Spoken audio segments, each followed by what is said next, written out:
So y'all know Alex Jones, that paranoid conspiracy monger that's usually associated with older farts. But each generation really has their own, so I wonder who the Alex Jones of the millennial generation would be. Now when you see an online comment, and they do it on Facebook, they do it on social media, they do it all over the internet. So they're paying people to put out comments going, oh no, Monsanto's right. I think we have a winner.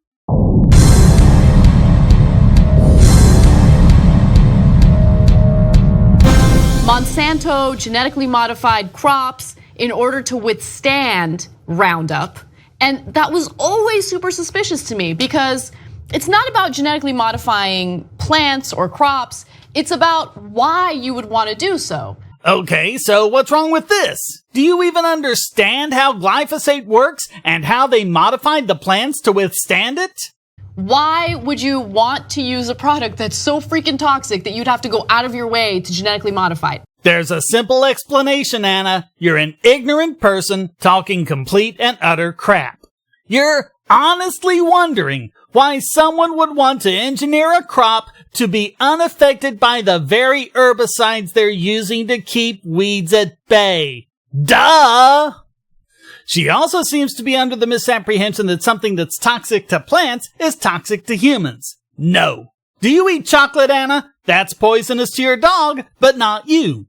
And dogs and humans are both mammals. So do you really think that something toxic to plants must therefore be toxic to humans? Glyphosate actually has quite low toxicity in humans, and the scientific consensus on this is clear. But as we'll see in a minute, the Young Turks, just like Alex Jones and InfoWars, never let reality get in the way of a good conspiracy. But first, the facts. Glyphosate, also known by the brand name Roundup, is a broad-spectrum herbicide. Its mechanism of action is to inhibit the enzyme known as 5-enolpyruvate. What? Really? Okay, EPSPS. This enzyme is only found in plants and certain microbes. It's not found in any mammals. Mammals don't even have the gene that codes for it. Inhibiting this enzyme stops a metabolite known as shikimic acid from being catalyzed, which in turn stops the different parts of the plant, from the foliage to the root, from getting nutrients and water, killing it in a matter of hours. The LD50 for glyphosate in humans is 5,600 milligrams per kilogram, meaning that an 80-kilogram human will have a 50% chance of dying from the toxicity of glyphosate after consuming almost a pound of it, far more than you could possibly get from any residual amount in plants. In fact, the only way you could get that dosage is by drinking it straight. So don't do that. But as for its use as an herbicide, there are far greater environmental toxins you'd have to worry about than glyphosate, even when it's sprayed directly onto the plants. And they always said it's safe, there's no problem, except the people who were exposed to it at higher levels all somehow got non-Hodgkin's lymphoma. And what's her source? Is it a peer-reviewed article published in a respected journal? No. It's a blog post on CNN. And what Monsanto then turns around and says, well, you can't prove it. Right? How do I know? Maybe coincidentally you guys all got it for a different reason. And they'd be exactly correct. Correlation does not mean causation. Not unless you also want to conclude that the reason why so many people are killed by spiders is the length of words given in spelling bees.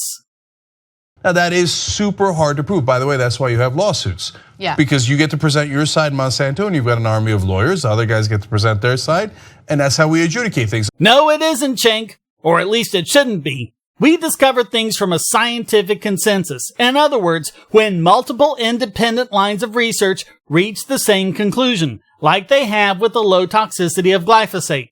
Glyphosate is carcinogenic. That is the chemical in question here. In fact, it cites a report by the Environmental Protection Agency's Cancer Assessment Review Committee that said that this chemical is not likely to be carcinogenic to humans. Okay, but also keep in mind that someone who was working within the EPA at the time that that statement was released had very cozy ties to Monsanto. Yep, it's all a conspiracy. The entire EPA obviously denied reality because one person in the EPA had a bias. And all those lawyers wanting to make all of that money suing Monsanto, and all of their clients wanting those big court settlements? Yeah, no financial interest there at all. The real reason the EPA went back on their earlier conclusion is that they re-examined the data from the control group in the mice being studied and found about the same rate of cancer, meaning there was no effect attributable to glyphosate. They didn't mention that part, did they? And by the way, when they say there's no evidence that it's carcinogenic, that's simply not true.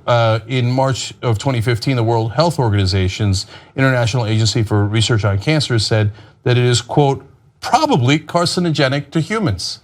And that is the same World Health Organization, in fact, that very same International Agency for Research on Cancer that thinks you can get brain cancer from cell phones. Kidding you not. If you follow IARC sources back to the primary literature, you find a whole lot of studies with completely insignificant results. One of them was from Canadian toxicologist Keith Solomon, who said, "When we look at the differences in the micronuclei between these two groups, we found no difference. They, IARC, got this totally wrong. They said the study showed there was a relationship. It's certainly a different conclusion than the one we came to." Other toxicologists came out and accused IARC of not only misrepresenting the studies, but also of blatant cherry picking. Look, if you are a rational human being and a giant multi-billion-dollar corporation says, don't worry, I paid a bunch of scientists and they agree with me, you know to discount that, right? I mean, please tell me you know to discount that. No, I don't know to discount that because you shouldn't. What, are you saying we should discount every bit of scientific research that comes from corporations? So we shouldn't look at any data from pharmaceutical companies about medicine and vaccines? We shouldn't look at any data from environmental scientists about climate change? Actually, this does sound a bit familiar. It's also what they say about environmental studies coming from the oil companies. Your paid scientists are shills. Our paid scientists are good and decent people. Give me a break. The fact that someone is paid or even just has a bias is a good explanation for why a study might be biased, but you first have to show that it is biased, and you can conclude that solely on who the scientists are and who paid them. Yes, you should be skeptical, but that does not mean ignoring the data. Now, if they have neutral scientists that have reports saying it's not carcinogenic, well, that's interesting. And what is a neutral scientist? Why do I expect it's any scientist who agrees with you? And again, that's why we go to court and figure it out. Right, exactly. No, Cenk, we do not figure it out in court. We figure it out from the convergence of multiple independent lines of inquiry. A court is the worst place to try and do this. All you're measuring there is the ability of lawyers to blow smoke in front of 12 people in a jury who are not experts on the subject nor have any background expertise. Guess what? On the off chance a juror does have such expertise, that's considered a reason to disqualify the juror. No, we do not want this figured out in court. We want to listen to people who actually know what they're talking about. Thank you very much. I just want to give you guys the facts that we have at the moment. Now, the World Health Organization's International Agency for Research on Cancer caused a stir in March of 2015 when it said that glyphosate is probably carcinogenic to humans, meaning it can lead to cancer. The WHO classified glyphosate as a Group 2A carcinogen. Other things they consider to be Group 2A are emissions from frying foods, wood fires, red meat, hot beverages, and glass, as well as being a barber and working in shifts. So you decide how seriously you want to take that. Now, the lawyer who is representing the patients in this class action lawsuit said the following. Yeah, he has no financial stake in this at all.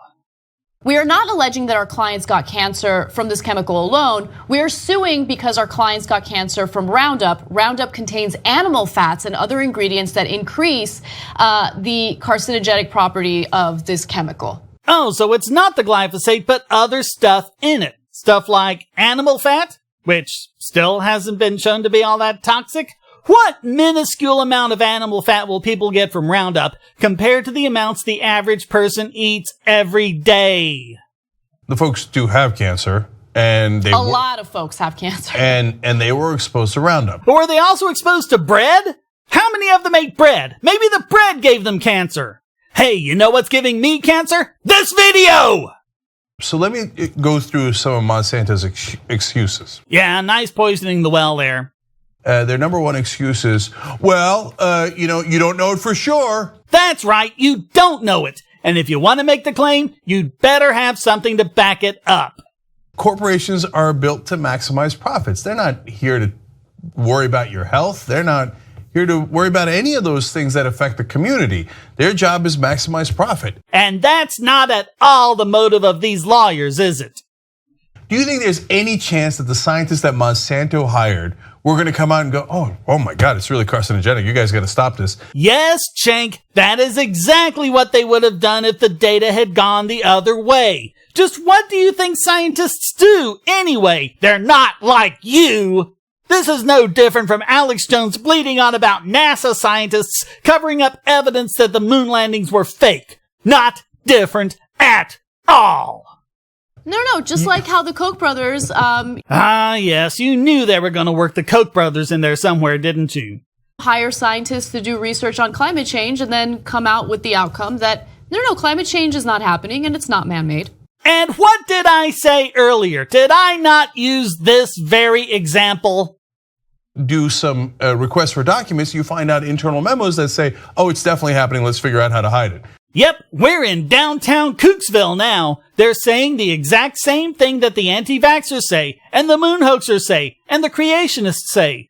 And ironically, it's also what global warming deniers say. Because if you've got some kind of political or religious agenda, or even just a stupid, idiotic delusion, you can always come up with these ad hoc reasons for dismissing whatever data you don't like.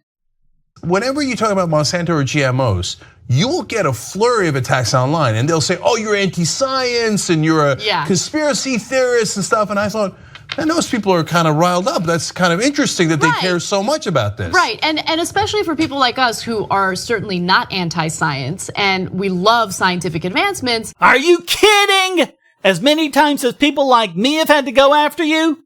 Remember that time you said soap suds were radioactive snow from Fukushima? I believe we just showed you the radioactive snow. And I mean, you saw how much it was. I mean, they're literally surrounded by the radioactive material.